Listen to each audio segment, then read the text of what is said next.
Hiya 12. This is a tricky little bit, all about momentum impulse. Appearing, come on up there.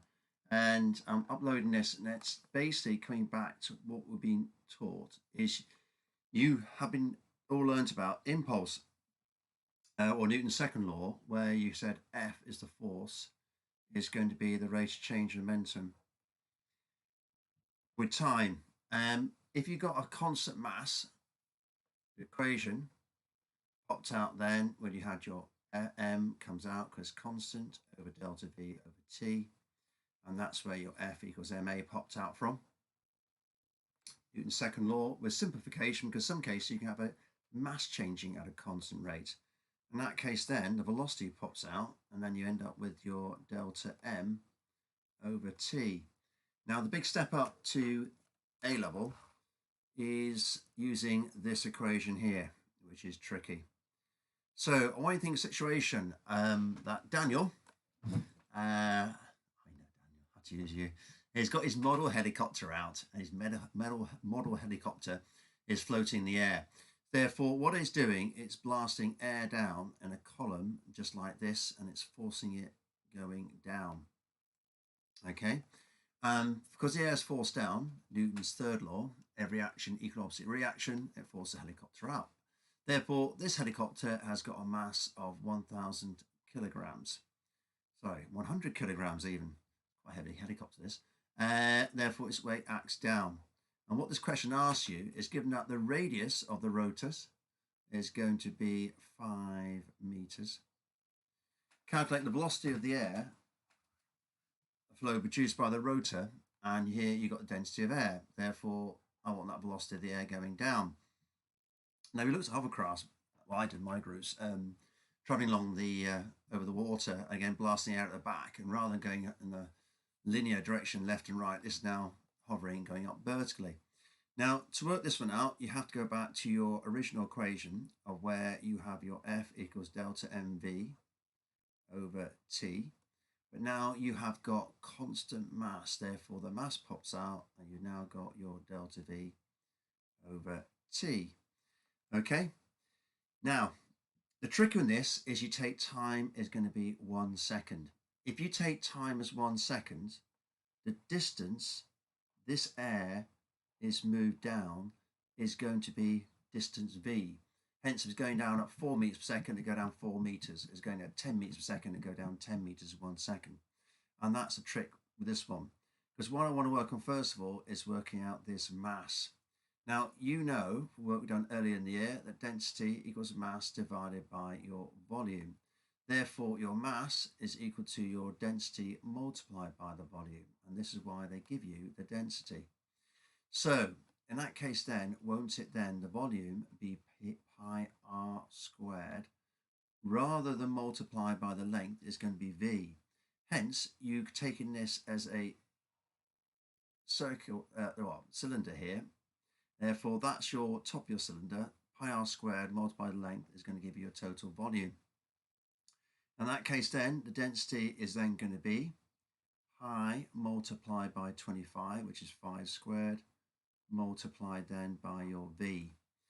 And then going through your calculation, I know density is going to be, lying up there, 1.3 multiplied by pi, multiplied by 25, multiplied by v.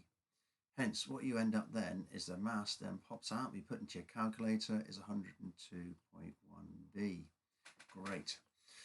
So, going back to my calculation here, I know the force must be equal to mg, because otherwise it will be going down. It's hovering, it's balanced, so that downwards force must be equal to the weight. Great.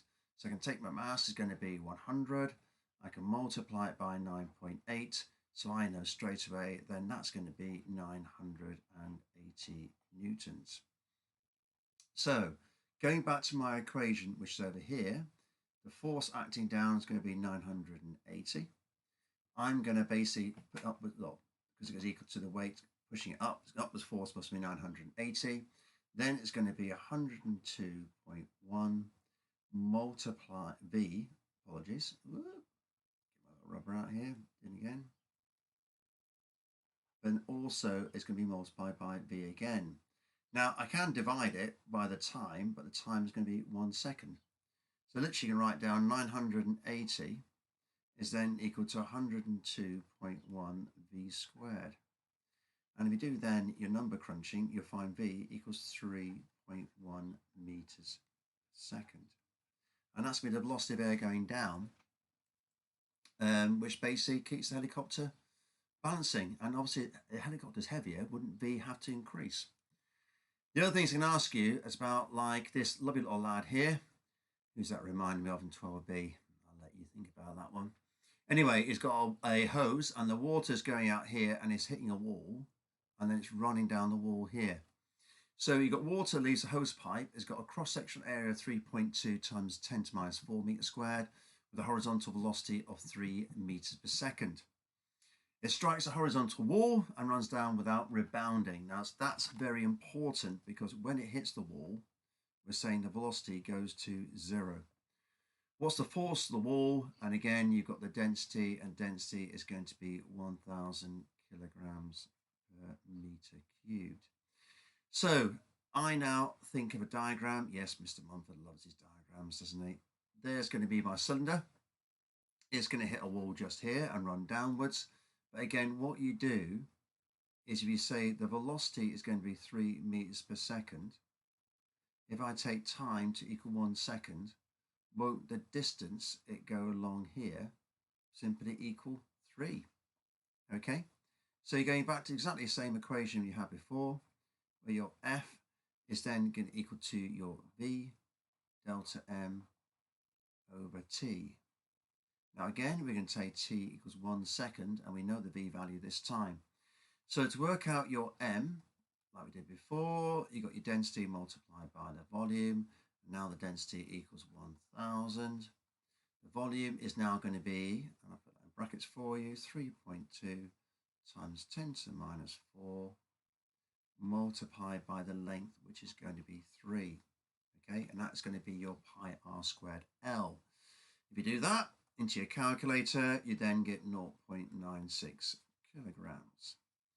Plug that into your calculation, and now want the F is then going to be the velocity is 3 multiplied by 0.96, which is going to be your change in mass, and exactly the same, you divide it by your 1, therefore doesn't the F pop out to be 2.88 newtons.